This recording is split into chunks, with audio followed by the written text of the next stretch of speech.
kusog, kalipay, ug labaw sa tanan, siya ang atong kinabuhi. Sa makausapa, maayong buntag kanatong tanan. Ang atong pagpamalandong niini nga buntag ato kini gi-connect diha sa usang ka shema. Ang shema usa kini ka pinulungan nga Hebrew nga buod ipasahod pagtulunan nga nagahatag o kinabuhi kanilang tanan. Niini karon nga kabuntagon sa ato ang pagsaulog sa Christian Education and Nurture Sunday. Atong hinumduman nga kini nga buluhaton sa simbahan, kini nga usa sa daghan na ministries sa atong simbahan, maoy pinakabilinhon o usa ka mahinungdanon tungod kay ang pagmatuto o nurturan sa matag usa nalambigit ni ini nga agency sa ato ang simbahan, the Christian and Education and Nurture Program.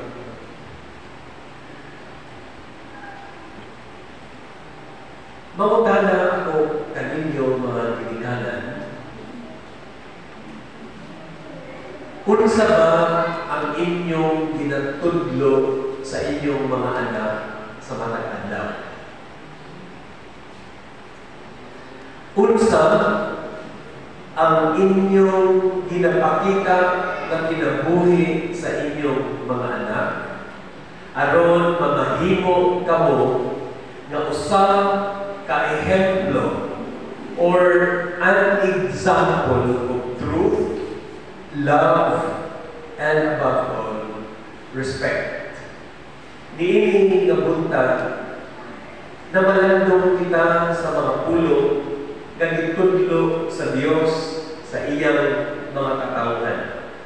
O pinaagi kang Moises ang tingog sa Dios nagkanayon, higugmaa ang Ginoo nga inyong Dios sa tibuok ninyong kasing-kasing, kalag o inyong puso. Niini nga buntag, ang atong meditation, atong gitagaman o uluhan, the greatest love of all. Kung kini nga uluhan, nasayang ako nga uban ka nato sa pagkadumog ini, mahilumduman dayon si Whitney Houston. Diin iyang ipasikat ang usa ka kanta nga nahimong theme song sa daghan nga katawan, sa daghan nga mga establishment, institution sa kalibutan. The greatest love of all.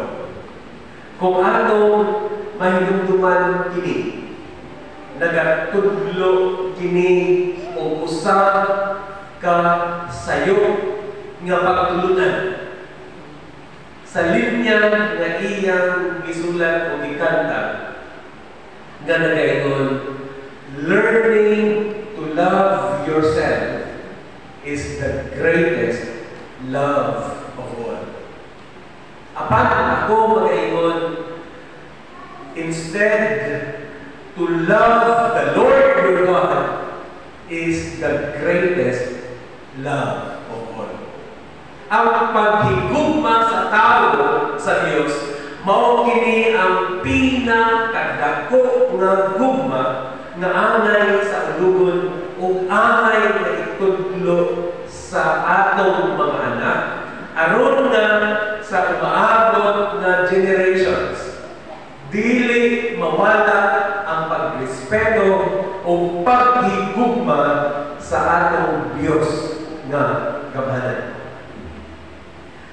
unsay purpose kung ngano adunay shema. Isip Kristohano na kanimalay, mangutahan daw ko, naa ba mo'y golden verse? Mangutahan ko sa mga usa, naa ba mo'y paborito na bersikulo sa Biblia nga inyong memorize o ginaingon my life verse? Naa ba mo? O kung naa mo, unsa man ka na. Sa kanunay, ang ako ang life verse, permente nagapahinumdum ka na ko tungod kay giingon sa Dios kang Joshua.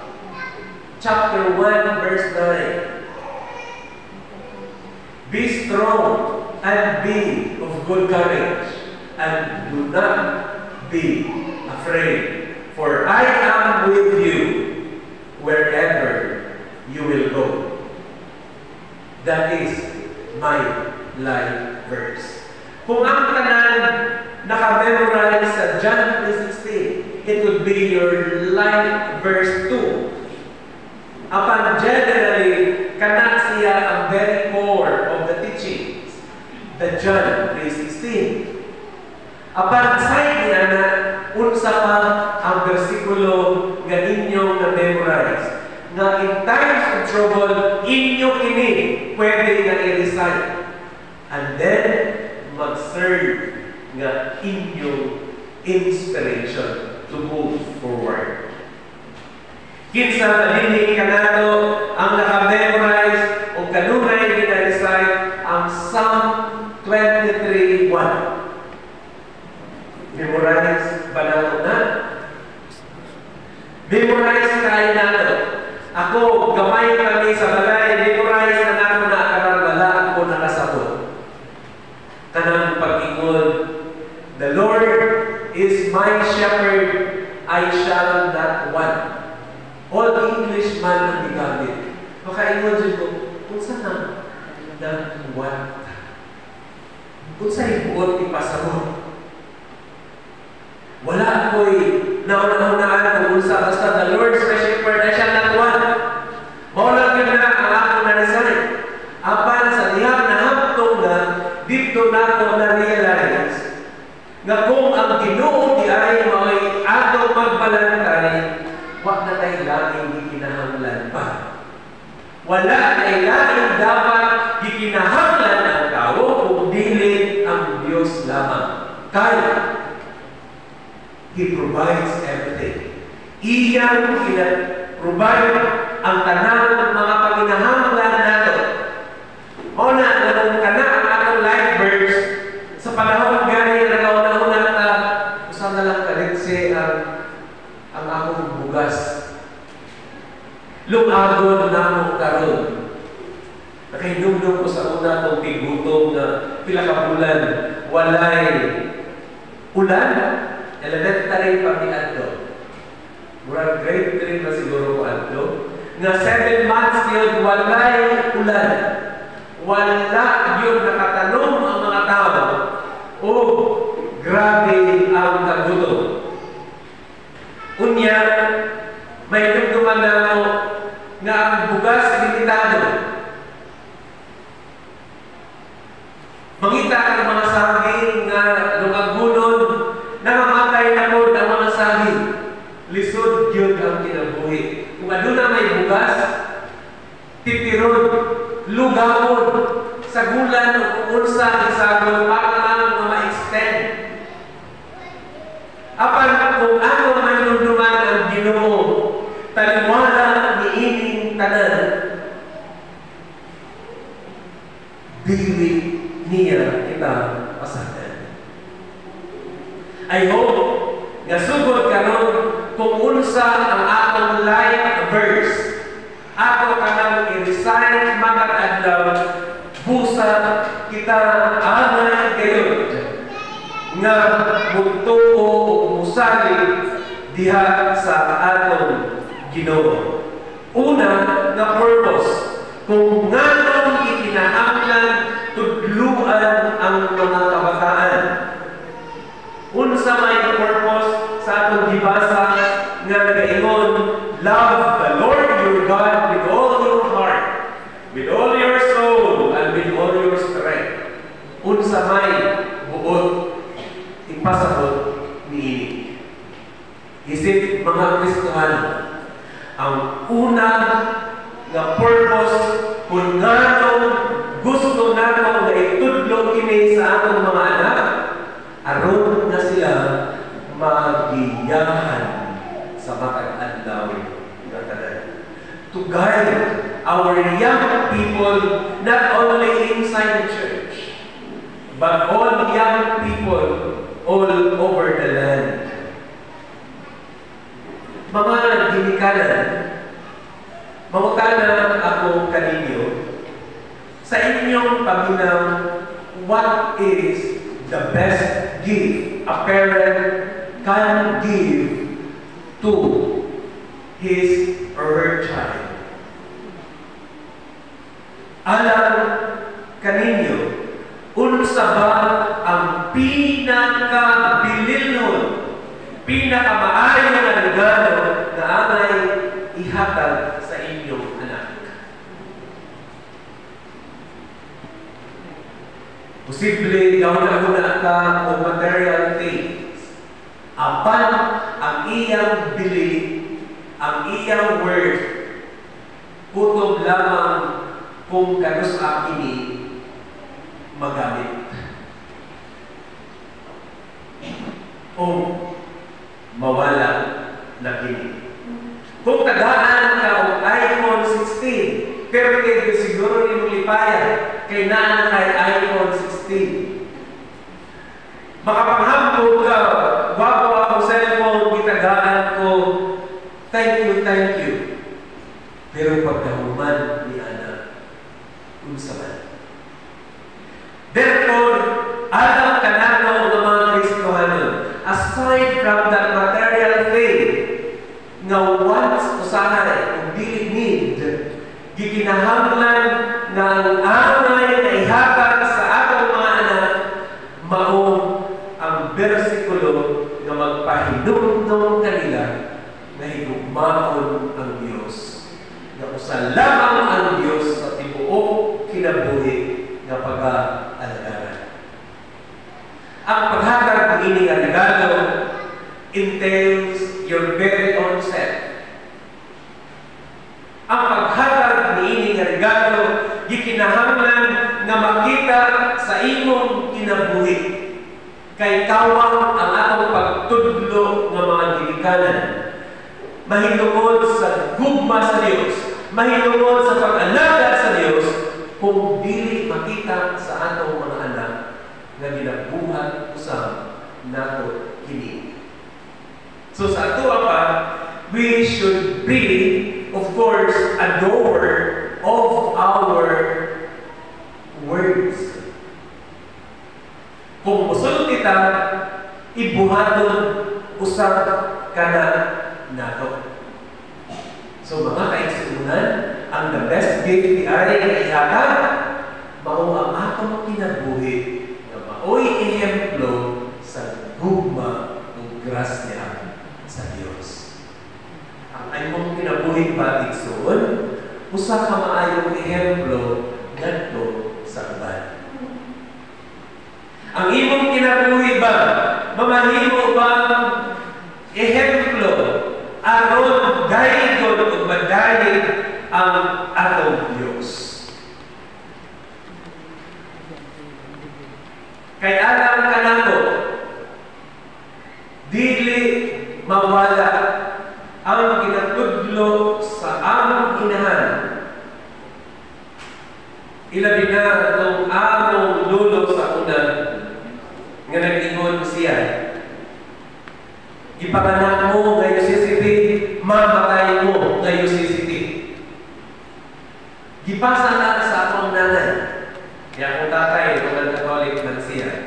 Unya, gipasa ko na sa akong nanay. O nahibal ba mo sa dihan, ibaluan sa akong nanay kung sa ng SRF? Nihilak siya kay dili na daw ko UCCD.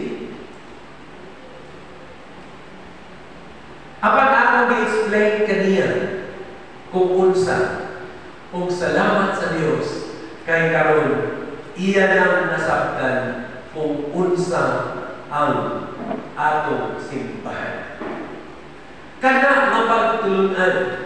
Unsa may anay nato nga makita kung magtudlo ta sa atong mga anak, ginabuhat usab nato kini. Lain sad kaayo mag-ingon ta sa atong mga anak, panimbang mo kada adlaw kung ikaw dili mo simba. Ano kada adlaw man? Kay in worship sa pagsimba, timan-an nato nga kini adlaw-adlaw na atong buluhaton. Ang definition mga kaigsunan sa worship o sa liturgy nga atong ginaingon, this is the liturgy. Ang liturgy nagapasabot matag adlaw na buluhaton nga ginabuhat alang sa kahinayaan sa Dios. Mauna nga ang unsay unod dinhi sa atong liturhiya, mao ni ang buhat nato sa tibuok simana nga kita na ninahanglan sa giya sa atong Ginoo. Mauna nga usahay lisod natong ipasabot sa atong mga anak kung unsa ang pagtulunan na Kristohanon kay dili nila makita sa atong buhat ang atong ginasulti. Maigo kitang tanan niini apan mao kini ang pahimangno sa Dios. What is then the greatest gift that you can offer to your child? Your life. Kung unsa ka na ang kinabuhi nga maayo nagasunod sa pagtulunan sa atong buhi ng Diyos. Ikaduha ang purpose, kung nga di kinahanglan nga imaguto ang atong mga anak to grow in love. Nga mutubo ta diha sa gugma. Love is everything. God is love. God is the source of love. Kung ang tanan na higugma nakakita sa Diyos. Ang tanan na tinuod na higugma na bagay niya na ang Diyos buhi ug naa sa iyang kasing-kasing. Let us grow in love. Ingon pa sa Deuteronomy verses 4 to 5. Ako kini nga usbon sa pagbasa. Higugmaa ang Ginoo na inyong Diyos sa tibuok ninyo kasing-kasing. Kalag, una-una, unya diha pinaagi ini mugrow lang sa gugma. Balikan na pagkamay si Whitney Houston. Namatay mo na dito si Whitney Houston. Usa ka Baptist. Usa ka member sa choir. Nindot yun sa kaayo ng kanta. Apan unsay nahitabo kaniya. Naamon niya ang upat ka di. Unsa man ang upat ka days sa iyahang kinabuhi. First day, she was engaged in drugs. Grabe ang substance ng iyang ginagamit. Tungod niini, niabot sa punto na nag-divorce sa iyang husband. O tungod kay nag-divorce, niabot sa punto na siya na-depressed. At tunay depression sa iyang kinabuhi. O tungod niini na sinati niya ang kamatayan. Upat ka days. Drugs, depression, divorce, and death. Nga naman. Because if you only love yourself, kaya niingon man siya, di ba? Niingon ako kaganiya, learning to love yourself is the greatest love of all. Ibig sabihin, gaingon siya, in a positive way. Usahay, di kinahanglan, igugmaon usap nato atong kaugalingon. Self-love. Pero as Christians, dili angay nato nga makalimutan that we have to love God first. Ang Diyos gayon ang una. O dili kita mamahimong selfish sa atong gugma. Kay si Jesus Christ, being our model, iyang gipadayan na ang tinuod nga gugma mao paghigugma nga selfless.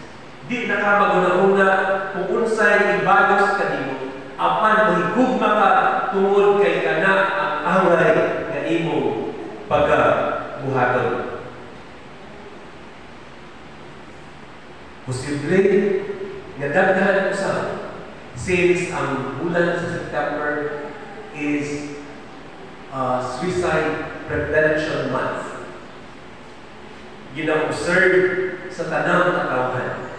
Kay very rampant na ang suicide karon nga panahon, gabi sa data, sa tanang public high school dinhi sa Pilipinas. Almost every day, adunay nag-suicide, dili muubos sa napulo ka mga high school students. Unsa man karon ang angay nga buhaton nato. Kung tanan ta nitubo diha sa gugma sa Dios, kanang ginaingon nato nga emotional quotient. Kanang ginaingon nato nga dili lang unta diri, no?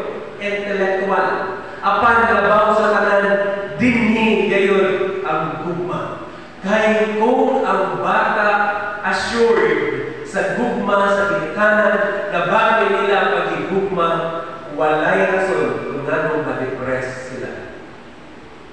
Magkaproblema man sila, ang mga bata makahibalo na aduna sila'y ginikanan na nahigugma kanila, makasabot kanila. Mauna nga kung kita makaproblema, dili alay kita na magduol tungod kay adunay Dios na atong amahan na nahigugma kanato. Mauna nga kinahanglan itutlo kanunay that we must grow in God's love. Mutubo gyud ta sa gugma sa atong Dios. Ikatulo, o katapusan ng purpose sa Shema or niining pagtulunan sa kinabuhi. Guide your heart. And that is to guide our hearts. Ingon pa sa malaang kasulatan, niingon siya sa verse 8, ihigop kini sa inyong bukton, ibutang sa inyong mga agtan, aron sa paghinumdum kaninyo. Isulat ninyo kini sa kilid sa mga puntahan. Unya, sa inyong mga balay o sa mga gamaan sa inyong syudad. Kinsa dinhi nga mga gamaan nga aduna pa rin nakabitay nga nagaingon, God is love. Kinsa mga puntahan dinhi nga naapay nakabitay, God bless our home. Wala na?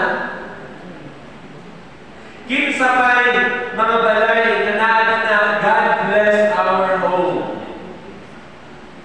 Usa na siya sa atong nasunod nga mga pagtulunan nga gikinahanglan makita mainumduman nga ang Dios gugma nga alay kayo siya higugmaon. Uso magdita siya sa una. Welcome. Ano na yung mga welcome mga mga pultahan? God is love. Kanak sa kanunay. Pipila ka tuig sa itong higayon ng ang presidente ay sa United States si Barack Obama. Na usa man unta siya ka Methodista. Usa siya ka Methodist. Apan half. Siya isip presidente sa United States. Sa Senate, gi-aprubahan nga tangtangon sa kwarta sa Amerika sa dollar ang ginaingon. God bless America.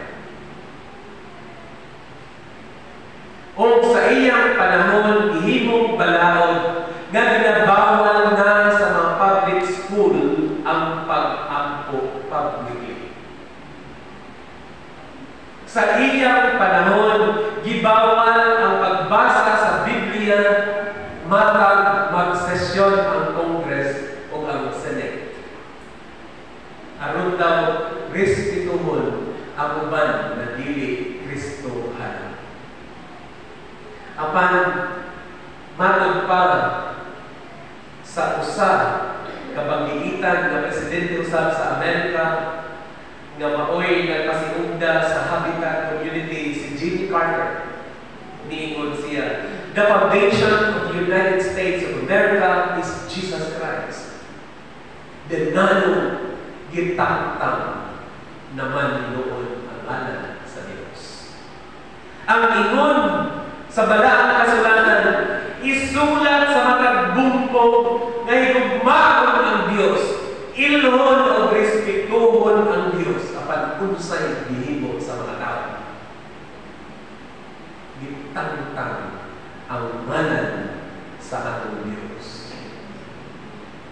O ni ang akong ginakaadlukan. E usbon na ako last Sunday, ang pattern sa development sa Amerika maupoy pattern na ginasunod sa Pilipinas. O posible kini nga mahitabo usab kanako. But as His people, but as His children, angay nato karon nga imato sa sulod sa panimalay, isulat sa alin patakan mga kaigsuunan. Kinahanglan mahinumduman, kinahanglan itudlo kanunay, bisan magkaon inyo gayon na hisgutan ang gugma sa Diyos. Inyo gayon nga hinumduman kung unsa ang Diyos. Muna uban, malipay ko, kaya sila yung mga friendship bonds, na friendship bonds pa lang tawag ka na. Kaya nakasulat, God loves you. God loves you. O ang mga panimalay na nakabutang, God bless our home. Maugyod dapat ang angay na makita sa sulod sa atong mga panimalay. Unya, hilig ba yan ni atong mga ginikanan sa una? Nga kung maghimo ka niya balay, magsulat diha sa gianan ng nabutang, God is love. Kaya butakan na rin okay. Kung hilig ka, maghimo ang mga inscription sa punuan sa kahoy, mga heart-heart. Unya, naipanak-panak o ginabutang ang ngalan. Gabi, love Sharon. Ganong bili ibutang sa mga punuan. God is love.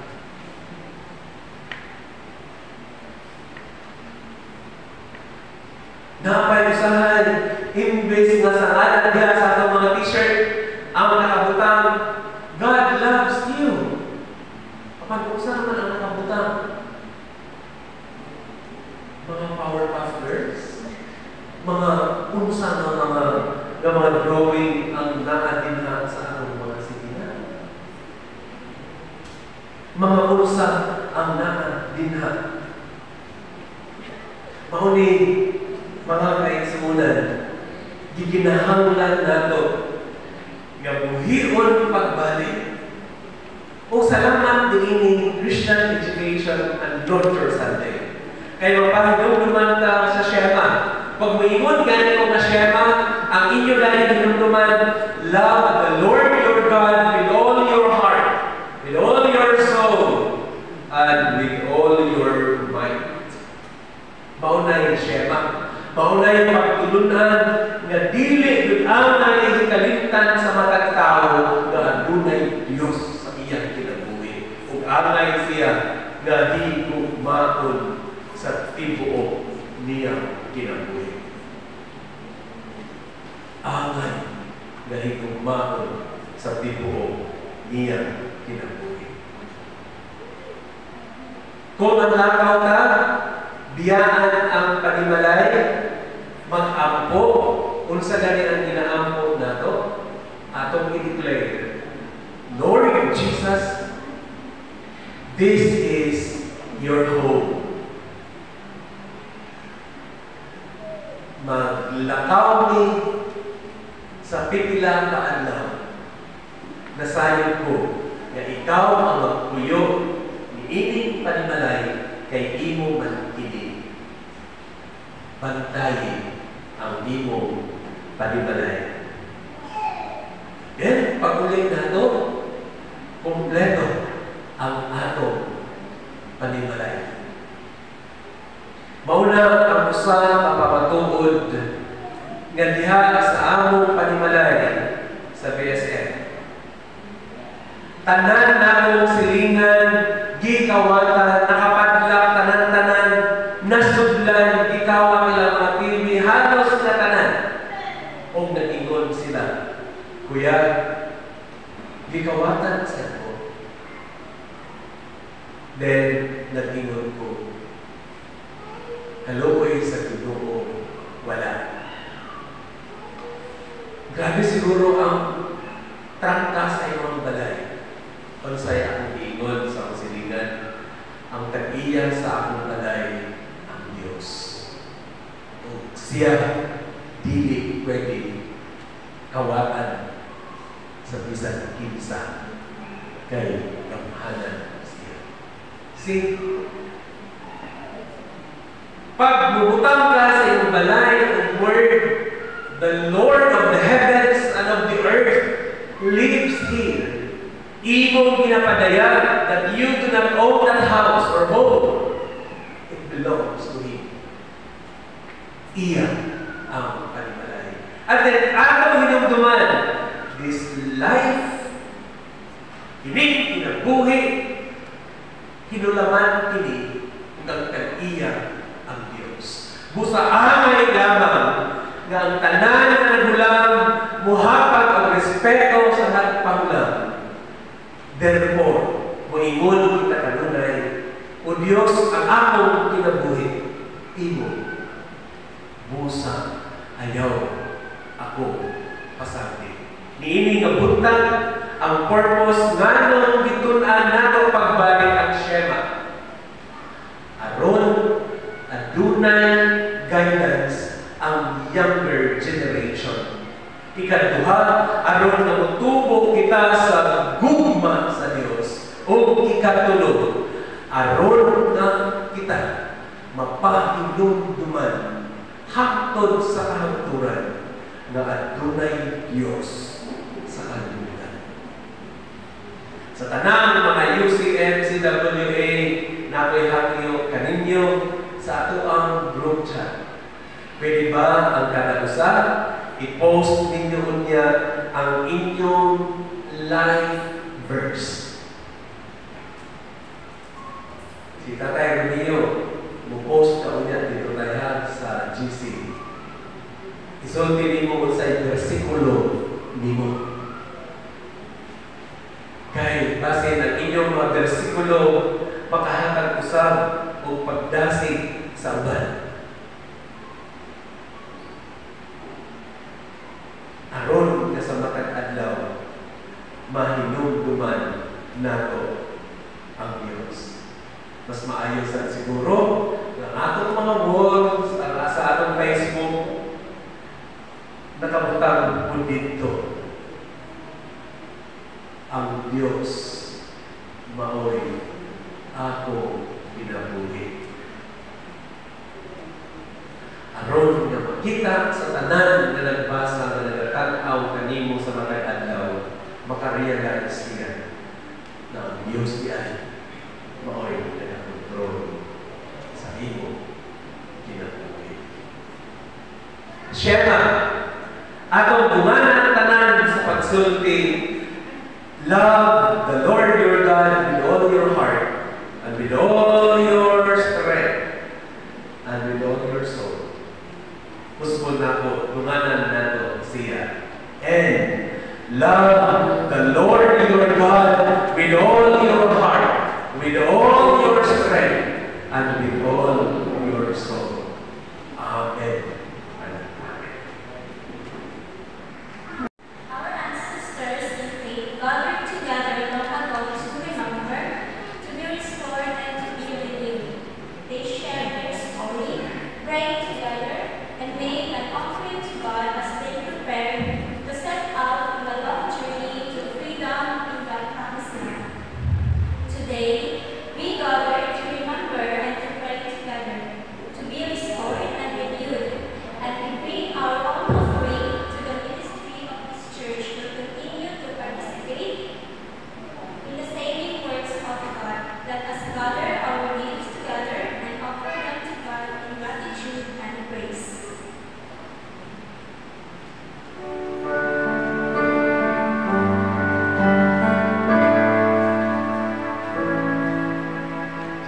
Oh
Take time to be holy. Speak of me, thy Lord. I need always and in His word. Make friends of God's children, help those who are weak. Forgetting nothing, His blessing to speak. Take time to be holy, the word rushes home. Spend much time in secret with Jesus alone. By looking to Jesus, like Him thou shalt reap. Like friends in thy conduct, His likeness shall see. Take time to be holy, let Him be thy God, and run before Him, whatever you find, in joy or in sorrow, still follow the Lord, and looking to Jesus, still trusting His word. Take time to be holy, be happy thy soul. His Lord and His holy, be in His control. Thus led by His Spirit to fountains of love, thou soul shalt be fitted for service above.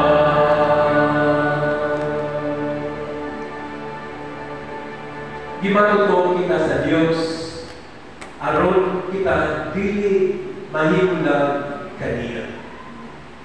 Gitudluan niya kita, gipahimangguan niya kita sa matang adlaw na tanan.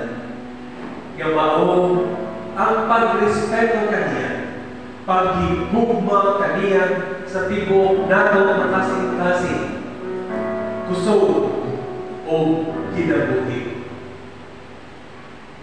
Diha kaniya, adunay kasiguruan ang tanan.